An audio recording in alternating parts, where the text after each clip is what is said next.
I have these electrical face pains that are intensely, intensely painful. I can get so much pain that it becomes difficult to talk, difficult to swallow, difficult to function. And so, fortunately, I've been able to connect the dots to realize that very close connection I have between what I eat and my quality of life. Cue music. Places, everybody, places. We're starting in 3, 2. Welcome to the Autoimmune Hour, where we look at the rise of autoimmune disorders. I've brought together top experts that range from doctors, specialists, nutritionists, researchers, and even those recovering from autoimmune to bring you the latest, most up-to-date information about autoimmunity and how to live your life uninterrupted. Thank you for joining us here on the Autoimmune Hour with Sharon Sayler. Always seek sound legal, medical, and or professional advice regarding any problems, conditions, and any of the recommendations you see, hear, or read here on the Autoimmune Hour, Understanding Autoimmune, and Life Interrupted Radio. Now, we don't want you to worry about taking too many notes, so you can join the Autoimmune Hour's Courage Club, and we'll send you the transcripts and show notes from every episode. Sign up now at understandingautoimmune.com. Now, back to your host, Sharon Sayler. Welcome, everyone, to the Autoimmune Hour. I'm Sharon Sayler from SharonSayler.com, and as always, it's just my honor and pleasure to be with you here on another brand new episode. I am so excited. I'm not going to give you any of the details of what's going on in my own life like I normally do at the beginning, because we have an awesome guest and we're going to talk about some really timely topics tonight. Let me introduce Dr. Terry Wahls. You probably know the name already, so I won't go deep into her bio. She'll share a little bit about her history, but she is the author and inventor, researcher behind the Wahls Protocol, and her whole history started out of a diagnosis of MS. So I'm just going to leave it there. She's got a brand new book coming out. I'm so excited. It came out this week. We're a couple days behind the thing. I think it came out on the 17th. So congratulations on your revised brand new book, Dr. Wahls. Thank you so much. Oh, so exciting. And I just see that it's doing gangbusters. So congratulations on that too. Now, most people probably in the autoimmune community know of your protocol and a little bit about your history, but let's just take a couple of minutes, and if people are unaware, dive into that. Sure. So I'm a professor of medicine at the University of Iowa with a very conventional approach to medicine. And then in 2000, I was diagnosed with multiple sclerosis on the basis of a new weakness in my left leg. And I knew I wanted to treat my disease very aggressively. So I did some research, found the best MS center in the country, saw the best people, took the newest drugs, but I went relentlessly downhill. Now, within 2 years, my physicians had told me about the work of Lauren Cordain. I read his books and implemented a paleo diet in spite of having been a low-fat vegetarian for 20 years. I continued to go downhill. The next year, I needed a tilt-recline wheelchair. Then I was on mitoxantrone. And then I was placed on Tysabri, and relentlessly I declined. Now, fortunately for me, I discovered the Institute for Functional Medicine. I took their course on neuroprotection. I'm also a scientist. I'm doing my own read of the basic science literature. And I began experimenting with vitamins and supplements. And I slow my decline. My fatigue is not quite as severe. But then I had this really big aha moment. Like, what if I redesign my paleo diet based on what I had learned from functional medicine, from the ancestral health movement, from my read of the basic science? In integrating all of that, I redesigned the paleo diet. I went back by meditation. I was working with my physical therapist to use electrical stimulation of muscles. And I did all of that to slow my decline. But to my amazement, my trigeminal neuralgia, my electrical face pains, they resolved. My brain fog resolved. My fatigue resolved. And then my physical therapist said, Terry, you're getting stronger. He had me start lifting weights. And then 6 months into this, I got on my bike for the first time in 6 years, and I biked around the block. My wife's crying. My children are crying. I'm crying. And if I talk about it for very long, I'll start crying because that was such a miraculous day. And then in 6 more months, my wife has seen that there's a courage ride, 18.5 miles. She signs me up. And in fact, I'm able to do that ride. So once again, my kids are crying, my wife is crying, I'm crying. And of course, this experience has radically changed how I think about disease and health. It will radically change how I practice medicine. And it will ultimately change the type of research that I do. And now this is what I research, how we use diet and lifestyle to reduce symptom and to improve quality of life in the patients with MS. Now, a couple of questions. I've radically changed my diet after my diagnosis, which was not MS. It's another autoimmune condition. In your experience, you've found that this change in diet and other lifestyle choices has helped people that are experiencing other types of autoimmune as well as MS. Yeah, so I had changed my practice. I was at the Iowa City Veteran Affairs Hospital. So I was in the traumatic brain injury clinic and the primary care clinic. Marvelous results across a wide variety of disease states. The VA asked me to develop my own clinic, which we dubbed the Therapeutic Lifestyle Clinic. And when I went to the pain clinic and to primary care and said, give me your most difficult cases, but people need to know they're not going to get drugs. We're just using diet and lifestyle. And so people got sent to me. And we had remarkable results for people with rheumatoid arthritis, psoriasis, psoriatic arthritis, inflammatory bowel disease, myasthenia gravis, multiple sclerosis, Parkinson's, and of course the usual primary care kinds of things, obesity, diabetes, heart disease, and then mental health stuff like anxiety, depression, bipolar, PTSD, and the traumatic brain injury folks, people with post-concussive headaches. Wow, it's amazing. Now, I want to jump right into the protocol, and diet is the primary part in my mind. One of the things that was interesting to me is I'm familiar with the paleo, and yet I would say this was like a plant-heavy paleo. Yeah. So actually, it's a very plant-heavy paleo. You might sort of think of it as a merger of a Mediterranean diet and a paleo diet, taking sort of the best aspects of both. And the other thing that I've done is I've created sort of a stepwise fashion to go from their standard American diet to a Mediterranean diet to level 1, level 2, level 3, and the elimination diet. So I can work with people to steadily improve the quality of their diet. When I designed this to stress the nutrients that science said, again, the basic science said were really important towards mitochondrial function, to improving cellular function, improving overall development of neurotransmitters. And that was my focus. And so actually I reduced my meat, added more vegetables, and added vegetables in a very specific way.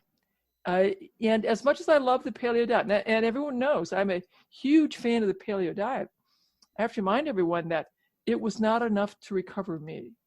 Now, part of that is,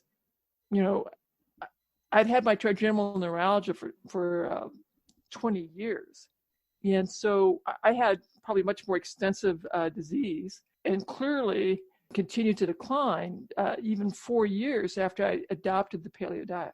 So when I redesigned my paleo diet in a very specific way and added in, targeted supplements, the meditation, the exercise, the stem, that's when the magic happened. And it happened with breathtaking speed. In 2007, I was so weak, I could not sit up in a regular chair. I was beginning to have brain fog. I had profound fatigue. I was exhausted by 10 in the morning. And my trigeminal neuralgia, those electrical face pains across my face and jaw, were more frequent, more severe, and much more difficult to turn off. Wow, that's amazing. One of my questions as you went through that was, I'd run down rabbit holes, Dr. Wahls. So what kept you going? I can't imagine after 4 years of the paleo and then going, there's an answer. What kept you going? Viktor Frankl is a psychiatrist who was imprisoned in Auschwitz. And he wrote this really marvelous book, Man's Search for Meaning. And one of his premises is that between every event in our life and our response, there's a space, and in that space, you make a choice. So when I was diagnosed, my children were 8 and 5. And so pretty rapidly, I'm in a wheelchair. I had thought I was going to teach my children to be successful adults, emotionally and financially, through athletic activity, through wilderness travel, through martial arts, through sports. But, clearly that was not going to be an option.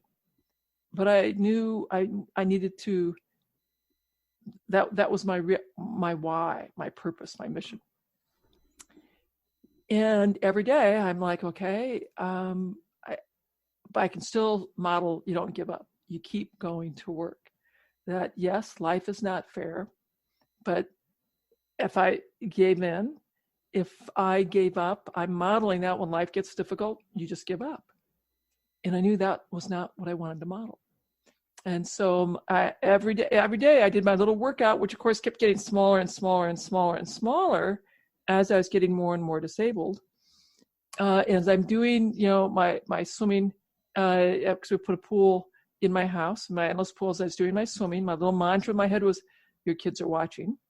And then finally, when my coordination was so bad, I couldn't swim anymore. I'm just doing a little bit of pool aquatic exercise and stretching. Again, my mantra is, your kids are watching.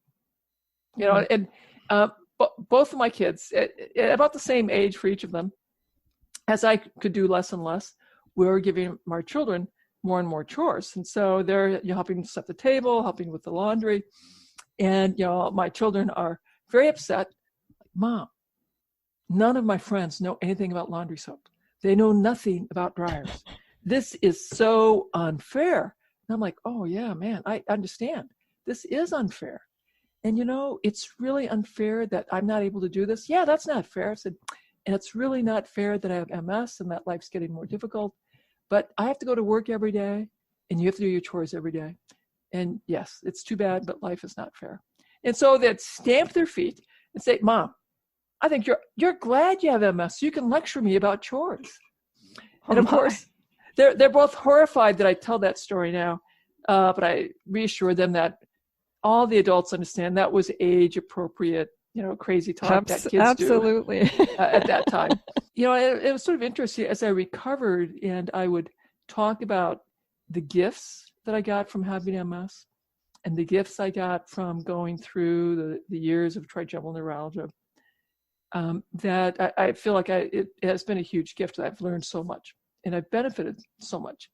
And so my kids, as I was recovering 5 years ago, they're like, this was no gift. They just really struggled to hear me talk about MS ever being a gift. But now, my son is 28, my daughter's 25, and I have heard them talk about the gift of growing up in our house and everything that having to watch me go through my MS taught them. So they eventually began to see some gifts too. It took them a few more years though. That's the marvelous thing about as your kids become adults, occasionally they see. They get some insights, and it's so fun having these conversations with your adult children now. Yes, it is. Although I have to say, just my own sideline, sometimes it's hard to be the parent of an adult child because you can have great conversations and sometimes you just have to see the train coming. That's right. You just have to you never give advice. I don't give advice. If they ask my opinion, I can give my opinion at that point, but no, advice is never welcome. Yeah, that's my big learning. But that's not just with my kids. I find that that's with my friends and family too. So anyway, what a wonderful rabbit hole. I'm glad I asked that question. I'm going to circle back around to one of my questions. I just want the audience to know, we talked about things like mitochondria and things. Now, it's my understanding that mitochondria is sort of the powerhouse of the cell. But let's talk about some of those words that we tossed around just so we can have a understanding of what these vitamins and nutrients and supplements are trying to do. So about 1.5 million years ago, the oxygen level rose in the atmosphere, killed off about 98% of all life. Now, fortunately, because of the gradual mutations that occur over thousands and millions of replications, we eventually developed the enzymes to utilize that oxygen more efficiently in these ancient bacteria. And then those ancient bacteria got engulfed by bigger bacteria and developed into a very cooperative symbiotic relationship that allowed that organism to thrive and become animals, and eventually mammals, and eventually primates, and of course, eventually us. These ancient bacteria are the forerunners of our mitochondria, and they utilize oxygen in the process of converting the food we eat into the ATP, or the chemical energy that we will use to drive the chemical reactions of life. It is vital that our mitochondria work well, because that is what allows all of our tissues, all of our organs, all of our cells to work well. And the parts of our body that need the most energy to work well have the most mitochondria per cell. So that'll be things like our brain, our retina in our eyes, because that's the movie camera, our heart. And so those are very, very dependent on mitochondrial efficiency to work well. And so when I was reading the basic science earlier, and I'd reached the conclusion that mitochondrial dysfunction, not working well, is what drives disability in MS. In that my illness, I'd had like 2 relapses in the whole course of my illness. Otherwise, it was this relentless, slow decline. And so I said, okay, for you, the big problem is the mitochondria. And so I spent a lot of time researching what supplements, and then as I reconfigured the supplements into foods, how to structure my diet for the most efficient mitochondria that's possible. Mm. Oh, that's wonderful. And I wanted to ask about the foods slash supplements. And in your book, it's obvious that you're a fan of all the supplements, but you lean very heavily on how do I find that in the foods, and where do I get it in the natural state? So what I want to point out to people is in science, there's this thing called epidemiology, where we look at what are the factors associated with the best health outcomes. And so we do a variety of nutrition studies that look at the nutrients that predict the best health outcomes for MS, or for low cancer risk, or low heart disease risk, or low all-cause mortality. And so then we think, aha, this looks like a really great idea. So now we're going to do a intervention study where I give just that supplement in pill form. So we can identify this a list of nutrients that are really, really good for you.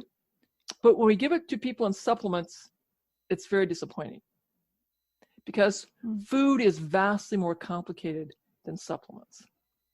When we look at nutrients in an epidemiologic study, it's a marker of something that's more complicated. So when I was relying on supplements to support my mitochondria, I was able to reduce my fatigue somewhat, slow the speed of my decline somewhat, but I was not getting better. I was still declining, and my fatigue, I was still pretty fatigued, and now I was beginning to have brain fog, and my pain was, getting steadily worse. And the paleo diet, of course, hadn't stopped anything, but I'd stayed with that because the science seemed to make sense. At least I was doing something. It was when I reorganized my paleo diet using those nutrients as markers of, these are the things that I have to increase. And that took me several months to get it researched. What were the foods that were rich in those nutrients? When I did that, in 6 months, I'm out of the wheelchair. My pain is gone. My fatigue is gone. My brain fog is gone. I'm walking around, and I bike for the first time. And when I started, I had severe brain fog. I had brain fog that was troublesome, severe pain, severe fatigue, and I could not sit up. Amazing. And in 12 months, I've done an 18.5 mile bike ride. And what had changed was the food. I still had those targeted supplements. And because I was getting stronger, my physical therapist was able to, do do this much more sophisticated neuro rehab program. Let's talk a little bit about the foods, because I know as I was reading it, and I also watched your wonderful TED Talk, everyone check out her TED Talk on mitochondria as well. It's a great TED Talk. Is the 3 cups of green leaves, the leafy greens, the 3 cups of sulfur type veggies, and then the 3 cups of colorful fruits and veggies. My first thought was, Lordy, that's a lot of veggies. Absolutely. Now, keep in mind, I'm a tall lady, 6 foot tall. My clinical practice at that time was the Veteran Affairs Hospital, so 80% of my patients were men. And so for a man, 9 cups of vegetables, easy to do. For a tall woman, easy to do. For a petite ballerina, that's probably too much for her. So I'm not asking people to overconsume. Basically, I want you to have sufficient protein and plenty of vegetables and a few berries, according to your size and your workload. Now, some of my vets were young guys from the Iraq War. They're still in pretty good shape. So in fact, they're eating 12 to 15 cups of vegetables because they're hungry. They're working hard. Are we talking like before we cook them? So that takes up a lot of space to make 3. It's fluffy and everything. Versus 3 cups of cooked kale. That's a lot of cooked down kale. Correct. So for the greens, it's 3 cups. So it's 6 cups before you cook it. So when it comes down, it will be really much, much smaller, probably about 1.5 cups. Okay. For the cabbage, broccoli, that's going to be measured raw, and it'll cook down. Great, thank you. That makes me feel a lot better. I'm thinking of a 3-cup pile of something on I'm like, that's a lot. And the way to think about that is a palm-sized serving of protein. If you're a meat eater, so that's meat, poultry, fish, and then vegetables or some fruits. You might think about that as about 1/4 of the plate is your protein, and 3/4 of the plate are non-starchy vegetables and berries. Okay, great. And you have as many plates as you need to. That's another way of thinking about that. Yeah. Now, one of the things that surprised me, though, I want to get to the colorful part, too, because I love fruit, but I love all types of fruits. And a lot of your focus is primarily on berries. But let's talk about, can we have the other fruit? It depends in part on your goals. If you're overweight or obese, now I want to really restrict the fruit to berries, cherries, and no more than 1 to 3 servings at most. I want most of the stuff to be non-starchy vegetables. If you're skinny or underweight, then having more fruit is fine. The more fruit we have, the more carbs you'll have, and you may end up having more carbs than what I want you to have, really. So my preference is between 50 and 100 grams of carbs in the day, certainly no more than that. But I don't want to make things complicated by having people keep track of their carbs. So I try to teach people how to do the Wahls Protocol in a 20-minute clinic visit, where I'm having them understand the connection between what they eat and what they do and their health, and then how to implement green sulfur color and a source of protein, walk-in, meditation. I do all that in 20 minutes. So I want to have a simply taught, easily understood, easily remembered message. Fantastic.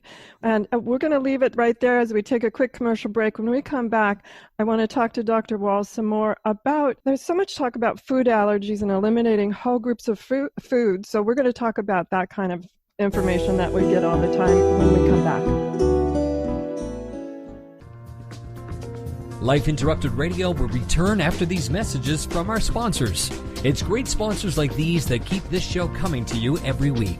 Be sure and stop by lifeinterruptedradio.com to learn more. Your conscious lifestyle on steroids. OMTimes Radio. IOM FM. Hello, I'm Lisa Berry. Join me every Monday at 1 p.m. Eastern Time for Light on Living. A chance to see new, hear different, and feel more as I shine the spotlight on all the ways to lighten the load of life's challenges. Light on Living is your link to that new way you're looking for, that new understanding that will enhance your life, and that positive connection that will support your growth. So join me and you'll gain insight and start to see things in a new way that motivates you. OMTimes Magazine is one of the leading online content providers of positivity, wellness, and personal empowerment. a philanthropic organization. Their net proceeds are funneled to support worldwide charity initiatives via Humanity Healing International. Through their commitment to creating community and providing conscious content, they aspire to uplift humanity on a global scale. OMTimes, co-creating a more conscious lifestyle. Listen and imagine.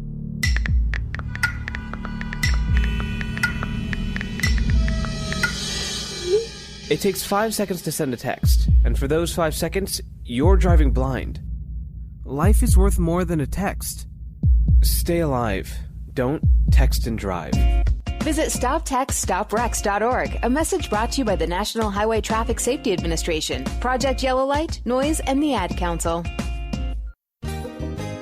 Hi, this is Sharon, and of course you know me from here on the Autoimmune Hour. Maybe you don't know I'm also an author. My latest book is for kids. It's Pinky Chenille and the Rainbow Hunters, a winner of a 5-star reader's favorite review. It's perfect for your early reader and a great bedtime story for your young adventurers. Check it out over at pinkychenille.com. That's PinkyChenille.com. See you there.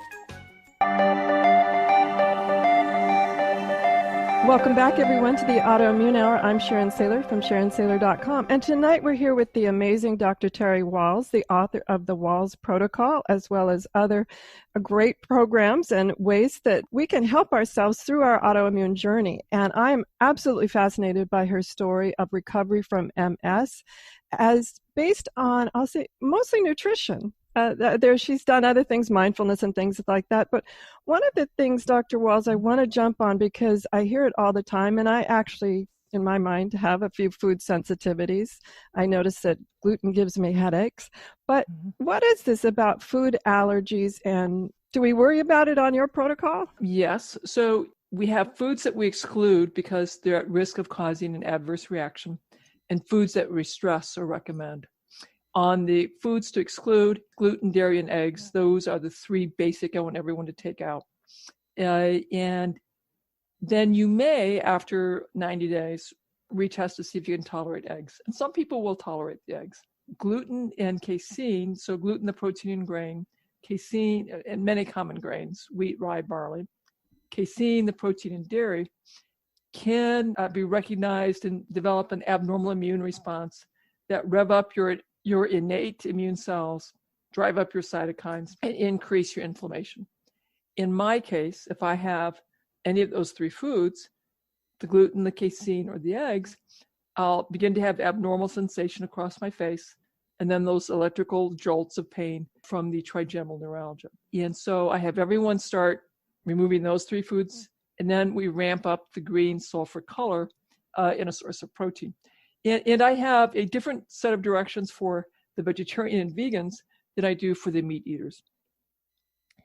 Now, there are people who don't get sufficient response to this gluten, casein, and egg removal, or who have inflammatory bowel disease or rheumatoid arthritis or disease involving their joints. They're more likely to have to go on a more aggressive elimination diet. And they will probably need to remove also nightshades, that is tomatoes, potatoes, peppers, and eggplants. And I have them take out all grains, all legumes. And then if they're having nuts or seeds, I have them soak them overnight because we're trying to reduce the lectins. And lectins are a compound that plants make.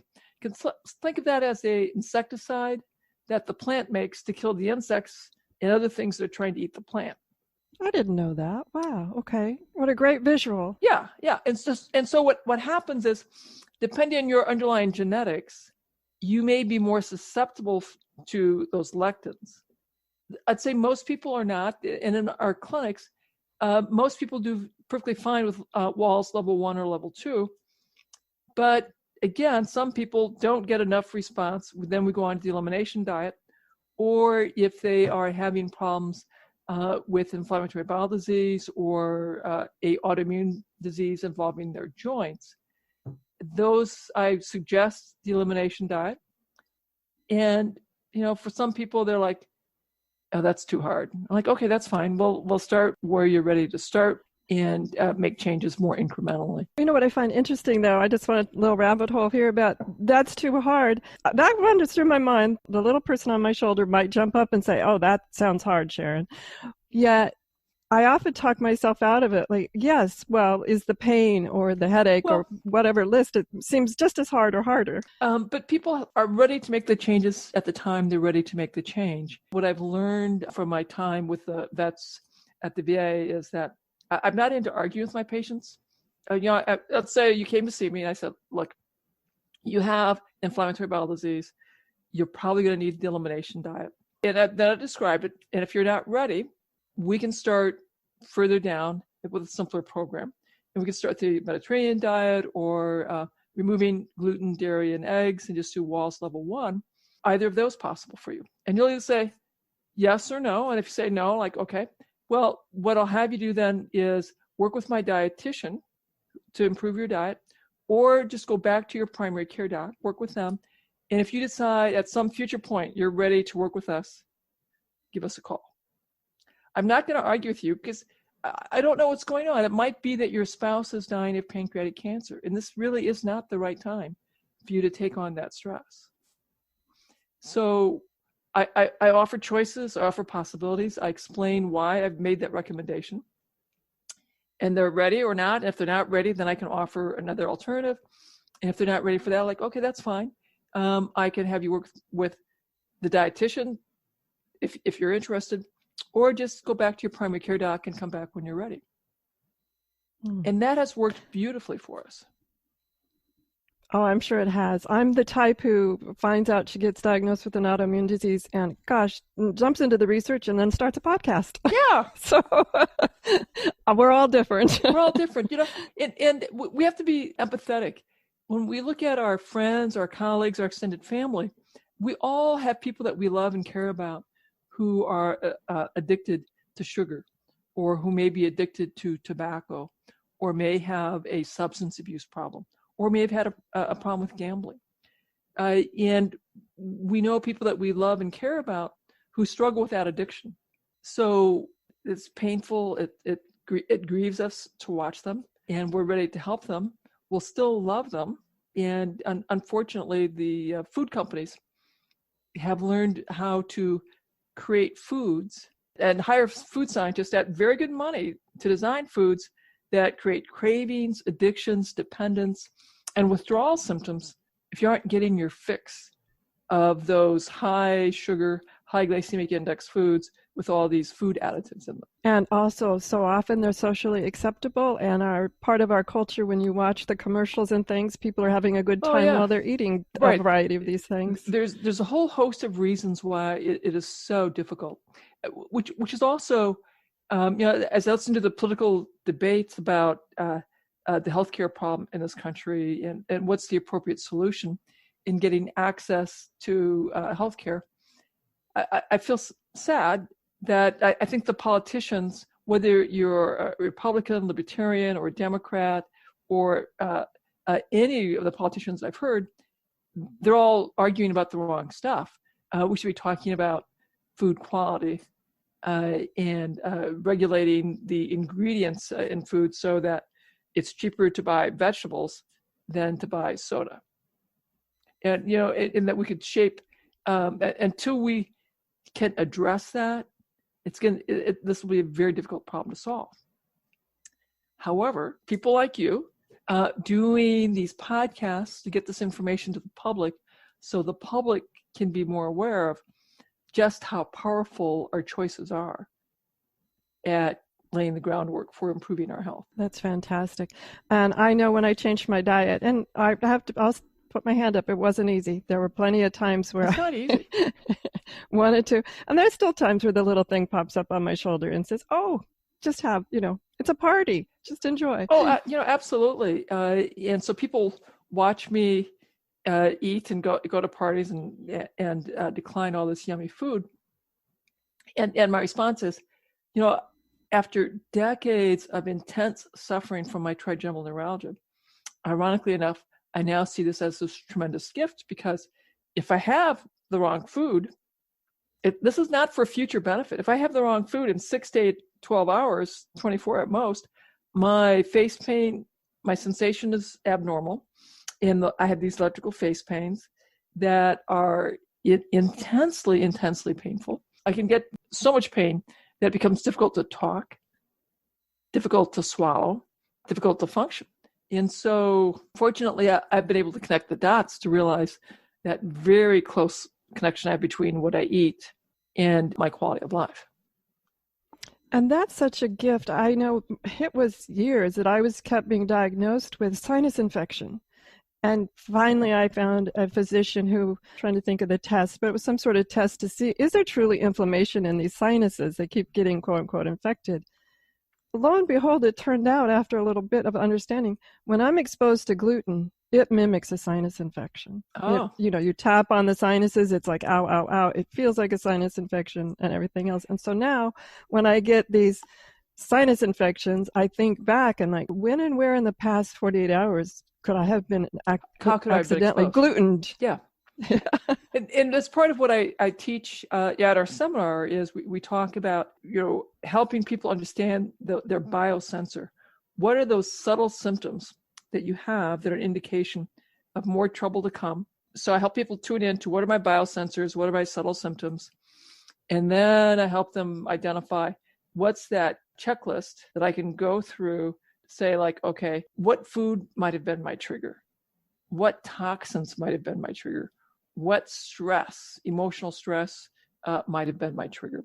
If I can get people, conscious of their sensors and conscious of their subtle symptoms, then they were on their way to steadily refining and improving their intervention, their own protocol. That's fantastic, because when I understood my sensors, this is an exposure to something, not an infection or whatever, that had been treated as an infection for a while, it's, I think, actually sort of exacerbated my autoimmune problems. It was amazing to me then, once I had that first realization that it was in my sinuses, I started to notice other sensors throughout my body. And that just really was an exponential breakthrough for me. So thank you I'm glad we were able to talk about that. Yeah. We've talked about veggies. We've talked about the leafy greens, the sulfur greens, and the bright colored veggies and berries.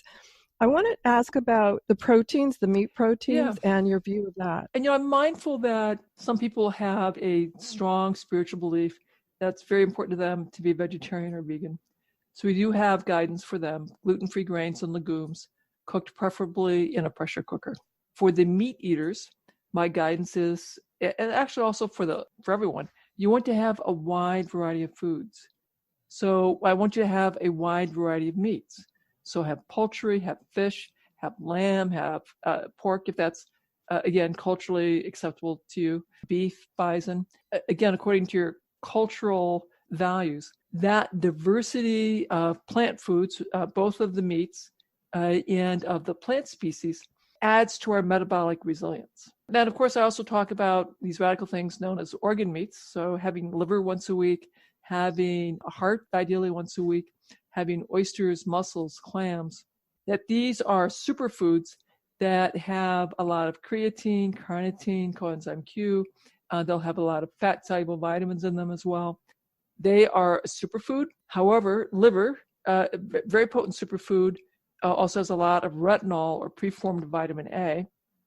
If we have too little retinol, we have problems with blindness, retinal health declines, and a much higher rate of infection and cancers. If you have too much retinol, however, you also get into health problems with birth defects and a higher risk of fibrosis or scarring in the liver and lungs. So 6 to 8 ounces is sort of the perfect amount. I know some people were into telling their folks to have over a pound of liver every week. I think that it will be a problem. I'm much more comfortable with that 6 to 8 ounce recommendation instead. Right. Fantastic. A lot of people, I remember it from my childhood, but I have to tell you, it wasn't until my diagnosis and starting to read your work that I got back into it.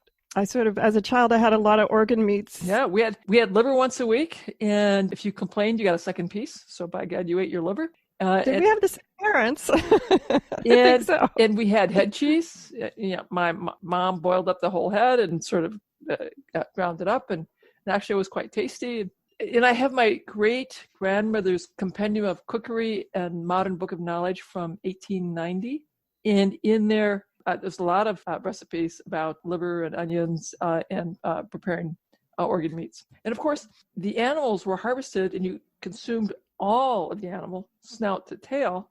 So you boiled up the hooves in part of your soups, used the bones to make all sorts of soups and stews. And of course, you'd use the kidneys, the liver, the pancreas, the sweetbreads, the lungs, brains would have been a tremendous delicacy. And about a third of what we consider offal or organ meat would have been the carcass that we now discard. That would never have been discarded. Well, I want to just briefly touch on, before we take this next quick commercial break, on your final one is seaweed. I want to know a little bit more about seaweed, like what type of seaweed? Once again, variety is good. So there's a brown seaweed, which is kelp, a red seaweed, which is dulse, and green seaweed, sort of sea lettuce. But of course, there are many different varieties within each of those categories. My preference is that people have a variety of seaweeds so you can get the benefits, again, from variety. Seaweed has a lot more iodine in it, selenium, and other trace minerals. And most of us know that our bodies and our cells use vitamins to facilitate the chemical reactions. What they may not realize is that in those vitamins, a cofactor to the vitamin is a mineral. And so if you have plenty of vitamins, but you're mineral deficient, you still have problems with how you run the chemistry of life. So we need both the vitamins and the minerals. And the way we presently farm depletes the soils from their minerals. So the mineral content of our fruits and vegetables have been steadily declining. We need to take a quick commercial break, and when we come back, I want to hit on that very important topic that's on all of our minds right now, Dr. Wahls, and that's coronavirus. We'll be right back. Your conscious lifestyle on steroids. OMTimes Radio. IOM FM. Change and growth are part of natural life and also part of your spiritual life. Everyone needs support and guidance, especially during life passages. Upgrade yourself with the OMTimes Experts program. With OMTimes Experts, you have access to the best intuitive coaches, spiritual teachers, counselors, astrologists, and oracles. Our team was carefully selected so you can trust. Find out more at experts.omtimes.com. Grab a cup of tea or a glass of wine and tune in for inspired conversations with publisher Linda Joy on Tuesdays at 2 p.m. Eastern.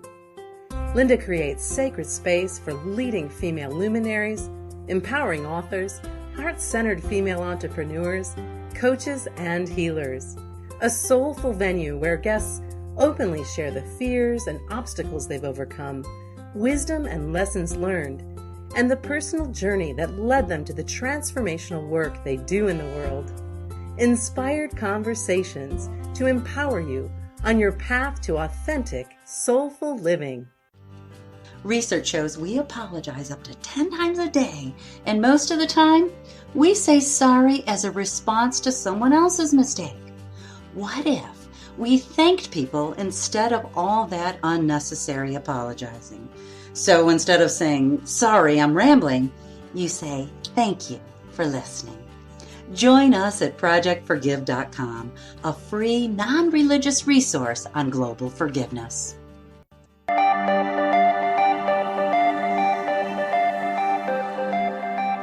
Welcome back, everyone, to the Autoimmune Hour. I'm Sharon Sayler from SharonSayler.com, and tonight we're here with the amazing Dr. Terry Wahls from the Wahls Protocol, and I have just been mesmerized, Dr. Wahls. So many of my questions after reading your book and watching your TED Talk just really have been answered here tonight.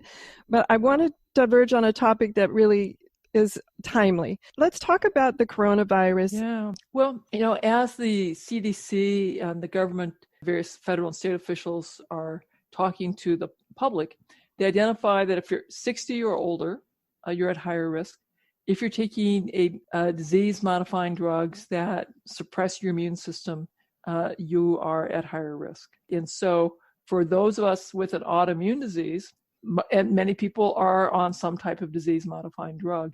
And I also would say, anyone with a autoimmune illness, unless you have fully recovered with diet and lifestyle, you have immune dysfunction and you are probably at higher risk. However, I want to reassure you and your listeners that there are many things that we can do to lower the risk of having a severe exacerbation. Today, as I was driving home, Anthony Fauci was saying he expects a third of the country will be infected with this virus. That's a lot of people. It's like 180 million people are going to be infected by the virus. Now, our young people will be, they'll have mild disease. Middle-aged folks will have a little more serious illness. About 20% of those who have over the age of 60 or are on immune compromised, some sort of disease, autoimmune disease, or taking disease-modifying drugs, are more likely to have a more serious illness that may end up with respiratory complaints that may be severe enough that you end up seeing your physician, and you might need to have some supplemental oxygen. And some people may need to have breathing support. And the people who are at risk are older, more mature folks. So what I want to get out there for everyone is, so there are things that we can do to make sure our immune cells have the most effectiveness possible. In that list, one, be sure you're not eating any sugar and high glycemic foods. So when your blood sugar is high, that really compromises your immune cells. So get rid of the sugar, get rid of the pasta, get rid of the breads, eat vegetables and meat. If you're a vegetarian, eat whole gluten-free grains and legumes like black beans and rice. And so you have vegetarian support. Know your vitamin D level.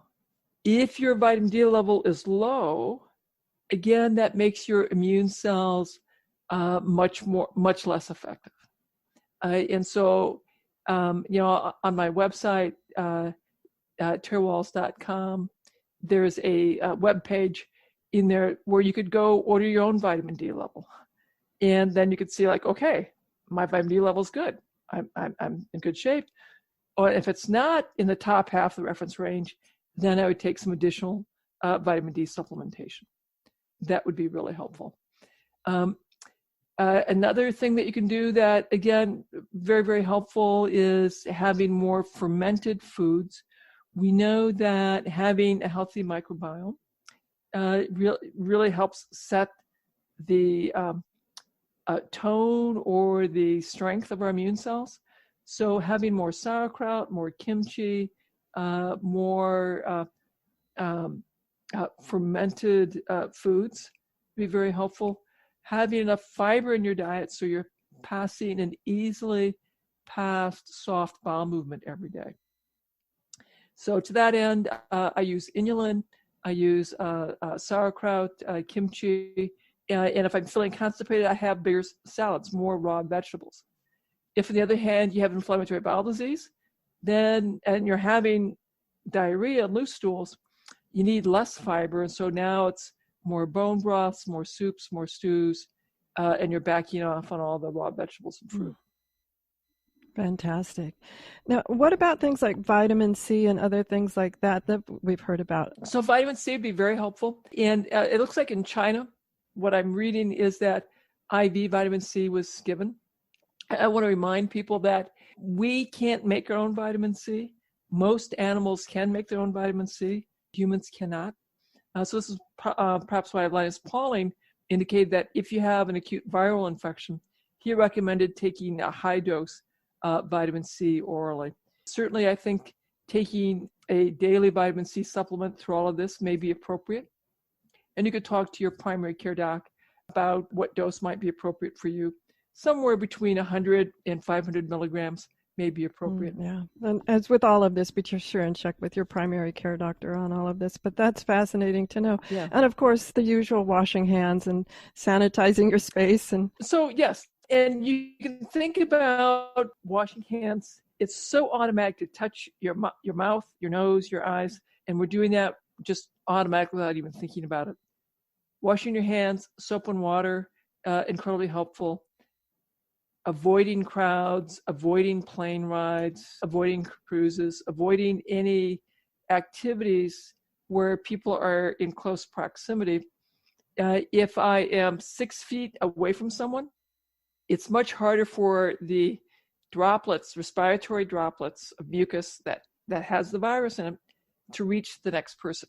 So that's why they want us to have at least 6 feet away between us and them. And this is why many countries around the globe and many states and cities are making the decision to close schools, to close down large public gatherings. I believe there's, for example, the March Madness, I understand, is being played in an empty stadium. Yeah, I saw that about some soccer games that were being played not too long ago as well. And that, here in the medical community, our conferences, big international, national meetings, canceled.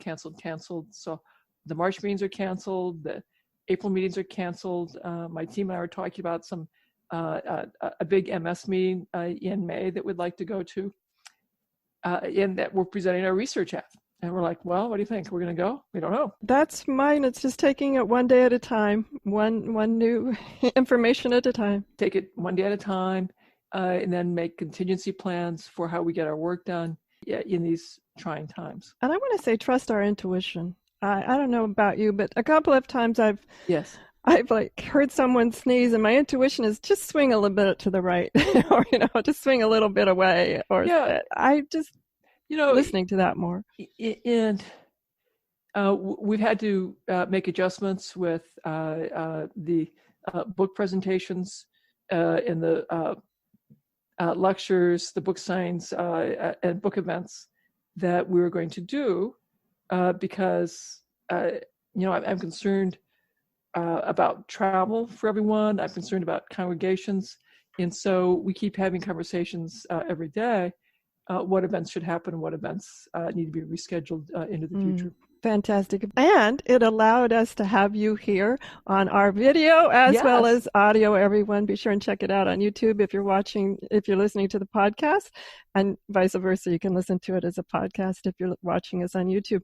We have about 4 minutes left, Dr. Wahls. Any final thoughts? And show us your book, your new updated book. So here's the book. It's really quite beautiful. It has, even if you had the first book, I would pick up the new book because I have more updated info on diet.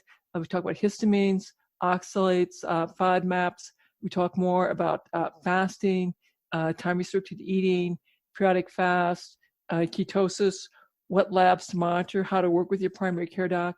I have more updates on neurorehabilitation, what's new in the world of electrical stimulation of muscles, metabolic resilience, emotional resilience, how we grow our internal motivation, how we help inspire others to go on this journey with us. A couple more things that I want them to know.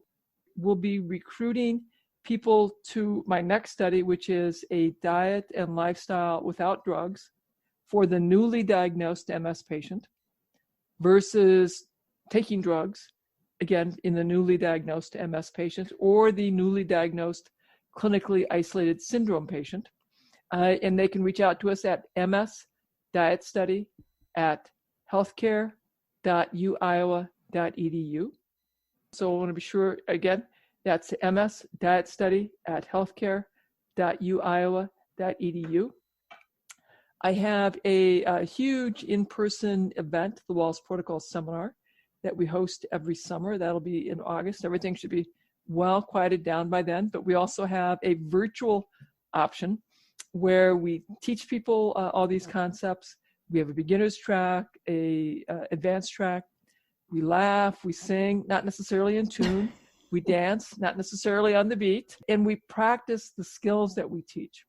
So people come back year after year. It's such a fun, transformative experience. I'd certainly invite you and your listeners to check that out. And you can learn about that at terrywahls.com/seminar. Oh, fantastic. That is just awesome. And I'll have those, the email address as well as her website up at understandingautoimmune.com. So don't have to worry about, I've got to replay that, get that. Just go over to understandingautoimmune.com to see all of Dr. Wahls' information. And I want to congratulate you on the book. I did get an advance copy, everyone. Yes, sorry. I'm thrilled that I got an advance copy. And it is amazing. It is amazing. You have updated it just wonderfully for all the latest information and questions, and I encourage everyone to go out and get a copy of her version, the new version, because it answered a lot of the questions I had, such as ketosis. That's the keto diet, all of that is really a big word now. Right. It's a big word now. And who should be in ketosis? What are the risks of ketosis? Who should definitely not be in ketosis? And if you're going to be in ketosis, how do we appropriately monitor it? And if you're going to go on a high-fat diet, how are you monitoring your lipids to know that it'll be safe for you? Yeah, all sorts of great stuff. All those things are covered. I mean, it's so much more information and guidance. So like she said, if you got the original book, go out and get the new book too, because it's just absolutely revised in a wonderful way. And so many timely topics. Thank you so much, Dr. Wahls, for taking the time to be with us here on this episode of the Autoimmune Hour. We really appreciate you and all the work you've done for people with autoimmune. Thank you. Everyone, that's Dr. Terry Wahls, and her new book is the Wahls Protocol in the revised version. It's out now, and it's just going off the shelves like crazy, so be sure and grab your copy now, as well as visit us next week for another brand new episode here at the Autoimmune Hour. Also visit us on social media. You'll find us, it's always at Understanding Autoimmune, whether that's Twitter, Facebook, YouTube, whatever. It's always at understandingautoimmune.com. Have a great week. Whatever your adventures, join me next week. Enjoy. The information provided on the Autoimmune Hour, Understanding Autoimmune, and Life Interrupted Radio, including the websites understandingautoimmune.com and lifeinterruptedradio.com, plus social media, is for educational purposes only. What you read, hear, and see on the Autoimmune Hour, Understanding Autoimmune, and Life Interrupted Radio, and its websites, and other media outlets is based on experience only. The information should never be used for any legal, diagnostic, or treatment purposes. Always seek sound legal, medical, and or professional advice regarding any problems, conditions, and any of the recommendations you see, hear, or read here on the Autoimmune Hour, Understanding Autoimmune, and Life Interrupted Radio.